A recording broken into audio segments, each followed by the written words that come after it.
Hello hi welcome to our channel. இன்றைக்கி என்ன பார்க்க போகிறேன்னு பார்த்தீங்கன்னா, சில பொருட்களை வச்சு ஒரு டிஷ்ஷு செய்ய போகிறேன். ஸ்வீட் பணியாரம் செய்ய போகிறேன். அதுக்கு தேவையான பொருள் என்னன்னு பார்க்கலாம் வாங்க.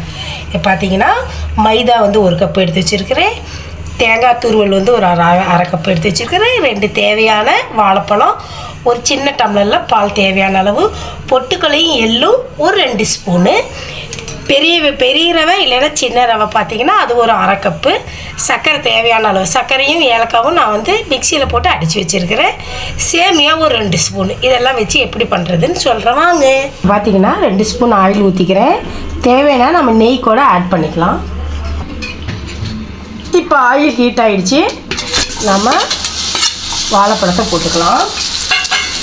போட்டு நல்லா இப்போ வாழைப்பழத்தை வந்து ஆயிலில் போட்டு நல்லா ஃப்ரை பண்ணிக்கலாம். இப்போ தேங்காய் ஆட் பண்ணிக்கலாம். தேங்காயும் சேர்த்து நல்லா ஃப்ரை பண்ணிக்கோங்க ஆயில்லையே. இப்போ இதை தனியாக நம்ம எடுத்து வச்சுக்கலாம். அதே தவாவில் நான் ரவை, ஒரு ஸ்பூன் சேமியா, மைதா ஆட் பண்ணியிருக்கிறேன். நம்ம கோதுமை மாவு வேணும்னாலும் இது கூட நம்ம ஆட் பண்ணிக்கலாம். டேஸ்ட் நல்லாவே இருக்கும். சரிங்களா? இது கூட வந்து ஒரு அரை ஸ்பூன் வந்து நான் ஆயில் ஊற்றிக்கிறேன் ஃப்ரை ஆகிறதுக்கு. ரவை மைதாலாம் வந்து நல்லா ஃப்ரை ஆகணும்.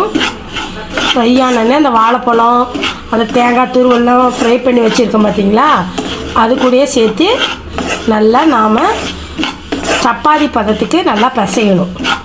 இப்போ பார்த்திங்கன்னா இது நல்லா ரோஸ்ட் ஆகிடுச்சு.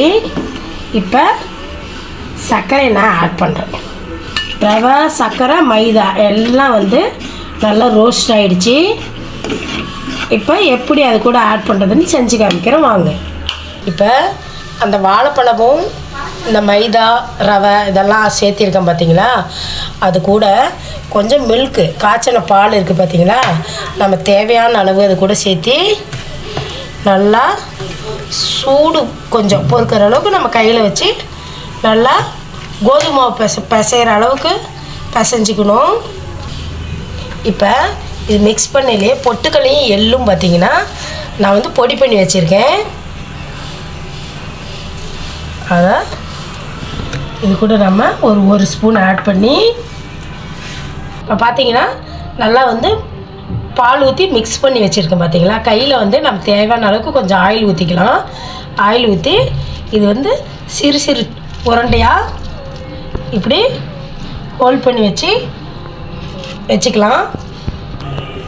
இப்போ பார்த்தீங்கன்னா இந்த மாதிரி உருண்டையாக்கி நம்ம பணியாரக்கல் வச்சு நெய் ஊற்றி இல்லை ஆயில் வேணுனாலும் ஊற்றி நம்ம போட்டு ஸ்வீட் பணியாரத்தை வேக வச்சு எடுக்க போகிறோம்.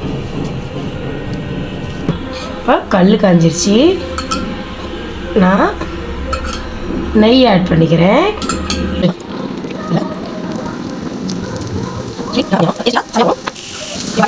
நல்லா இப்போ பார்த்தீங்கன்னா மிதமான சூட்டில் கொஞ்சம் நல்லா வேக விடுங்க.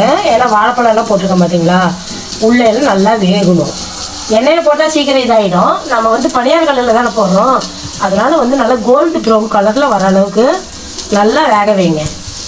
டேஸ்ட்டு பார்த்திங்கன்னா வேறு லெவலாக இருக்கும். இப்போ பார்த்திங்கன்னா பிளேட்டுக்கு மாற்றிட்டேன். ஸ்வீட் பணியார ரெசிபி சூப்பராக இருக்கும். நீங்களும் ட்ரை பண்ணி பாருங்கள். பிடிச்சிருந்தா லைக் பண்ணுங்கள், ஷேர் பண்ணுங்கள், சப்ஸ்கிரைப் பண்ணுங்கள். தேங்க்யூ, பாய்.